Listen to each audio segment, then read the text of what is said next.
domestic violence doesn't affect you? Well, think again, because 1 in 4 women across the country are victims. So are 1 in 7 men. Creating a greater awareness on intimate partner violence is part of a new program offered by the House of Ruth to educate businesses on the signs and symptoms. Joining me to talk about this new effort is Sandi Timmins. She's the Executive Director of the House of Ruth. Good morning, Sandi. Good morning. Thank you for joining me. Thank you for having me. Really quickly, House of Ruth, give the background. What is it? What does it do? The House of Ruth, Maryland, serves victims of domestic violence in many different ways. The issue itself is very complex. It's one where one person in a relationship exerts manipulation and power to control another person, the other person in the relationship. And with that complexity comes a lot of different needs. So we have services that provide emergency shelter, other kinds of housing. We have an entire legal clinic within the House of Ruth that primarily serves to help victims obtain protective orders. We do a little bit of divorce and custody cases, but don't have the capacity to do very much. We also have counseling and therapeutic services for victims and for their children who are very much harmed by the situation. And so that's what you're doing there at the House of Ruth, and I'm sure you have other extension programs as well. But now you're saying we have to go and talk to business owners and bosses, people who see the victims day in, day out. That's Why? Right. 2 reasons. One is that the victim needs somebody to reach out to them. Often it's a silent issue. Friends and family members and employers don't know how to recognize it, don't know how to address it when they suspect that it's there. And so we need to be able to educate people to be supportive of the people within their employ. Okay, let's just, I guess, personalize this even more. Let's say you are the branch manager of a bank, and you have an employee there who you suspect might be dealing with this at home. What are some of the things that you're going to see there at your bank branch? You might see something that looks like a bad employee, actually. Someone whose attendance is poor, lots of absences, lots of lateness, someone who may be receiving excessive phone calls, emails, texts, someone who has plummeted in their performance from the distraction of the issue. Right. There are also other kind of behavior signs. Somebody who has been outgoing suddenly appears to be withdrawn. Someone who has been confident suddenly begins to appear less self-confident. There may be times when the person withdraws from social events with coworkers, late cancellations of events. And if there are bruises and other signs of injury, those might be hidden and excused. The interesting thing, though, is that as we mentioned, it's not just women. That's right. 1 in 7 men. Yes. It again goes to the power and the control of an individual. And we also see it in same-sex relationships.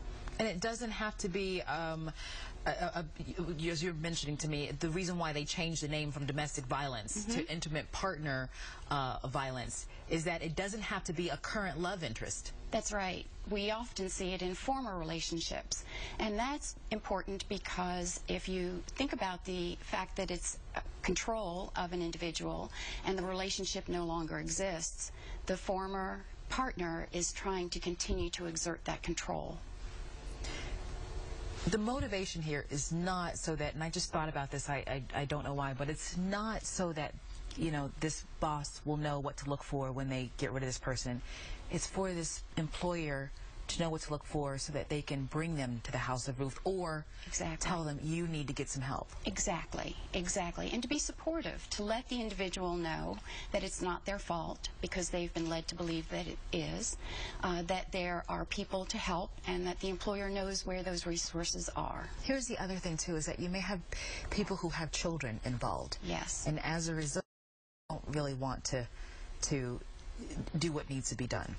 Well, it's very important that the people who are working with victims put aside any judgment. Again, it's a very complex situation, and so if the woman is choosing not to leave or is choosing to handle it in a particular way, she knows what's best for her particular situation, and so those who are supporting her should acknowledge that and be supportive of wherever she is going at that point. What kind of reaction have you gotten from business owners? Surprise that exists in their workplace. But to reflect back on your statistic, which is so very important, the 1 in 4, 1 in 4 women at some point will be in a physically violent relationship, that carries forward to the workplace.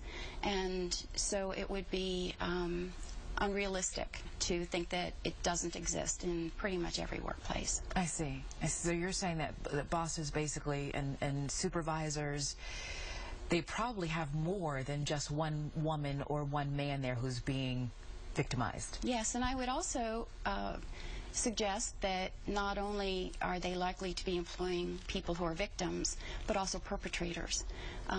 The perpetrators are also employed, and there are things to be mindful of there. Perpetrators often use company time and property to do stalking and to check in on the person that they're abusing. Oh, really? We never think about that aspect. Right. Why not? It's a good question. So what happens if they find someone? Do you also tell businesses what to do if they're finding a person who might be the aggressor? What we suggest is that before any of this happens, that a business puts in place a policy that addresses ahead of time how they intend to handle the situation for either a victim or a perpetrator.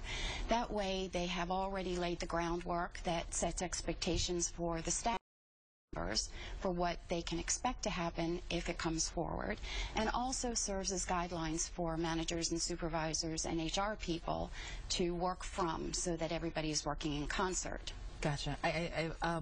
For a co-worker, because before we were talking about what should supervisors and managers do, but if a co-worker spots it, do they have the right to then talk to their co-worker and say, you know, I think you need to get some help?